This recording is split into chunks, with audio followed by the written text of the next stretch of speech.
So welcome to Branching Out. Today we're going to do a little review on the Ryobi brush cutter. I had to get one because, as you can see, some of this stuff is just too thick over here and over here. So you can see we're trying not to go after the stumps, because if you hit one of those with one of these things, you'll know it. They came with a handle and a strap. I already have a handle, so I'm going to use the strap. And it also comes with the bush cutter. It's just a 3-blade metal cutter that's blunt, ready to hook up, and it's just a click and play.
All in all, this thing's pretty good.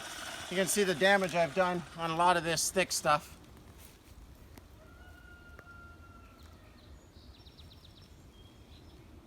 So I recommend it. So far so good. The blade isn't damaged. I'm trying to stay away from the logs. I've hit a couple of heavy things, but all in all, it's a good attachment. So I'm just going to continue on, and we'll show you some of the progress when we're all finished up here.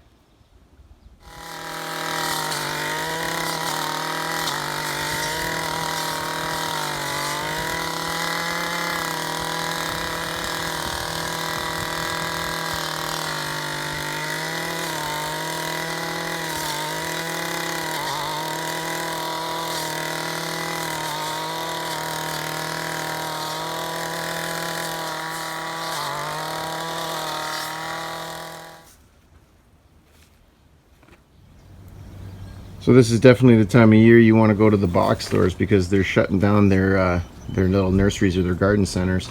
So everything's like half off. I was able to get these are brazen berries. So they're just like strawberries that come out at a different time of year. And I got them for like $9, which is like nothing. And they got some nice shoots on them, so I'm going to duplicate them. And over here I got some strawberries here that were like $4 each, and they're looking pretty good. These are just June berries, regular strawberries. And I got these 2 Jerusalem artichokes, which is pretty popular in a lot of the YouTube channels I watch. Permaculture Legacy, Canadian Permaculture Legacy with Keith there. He has a bunch of them. He's also got walking onions, or Egyptian walking onions. So slowly getting into the entire permaculture world by having a little bit of everything. And I was also able to get this one little Josta berry right here. So what I'm going to do is I'm just going to duplicate these by just putting the runners in dirt and letting them sit. And I'm leaving them up here because we're having a hard time with some water. It's definitely not getting enough rain, so we're going to stay it up here so I can stay control of it. And then maybe later on we'll get them solidified in a better bed. It's just as easy as putting the runner right into the dirt and covering it a little bit. And hopefully nobody will disturb these for a couple of weeks. And they'll start growing on their own in there, and then I can just cut them off and I'll end up with 4 more Brazenberry. Oh, we're filling up the pool. I got lucky. There we go. There we go.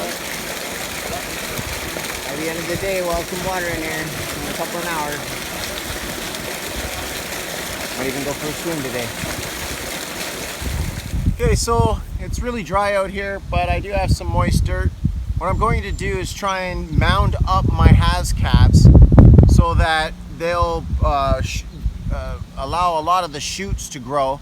And then next year I plan to dig them up and then separate them and be able to turn, say, 1 Haskap into 7 or 8. So basically I'm just going to grab some of this dirt and I'm just going to mound it up.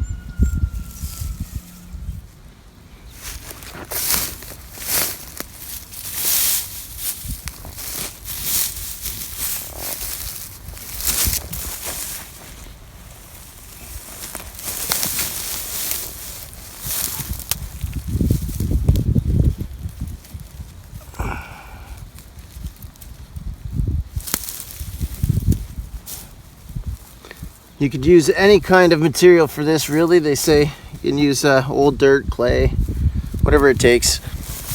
Whatever you think it'll grow in. We're just gonna mound that up real good.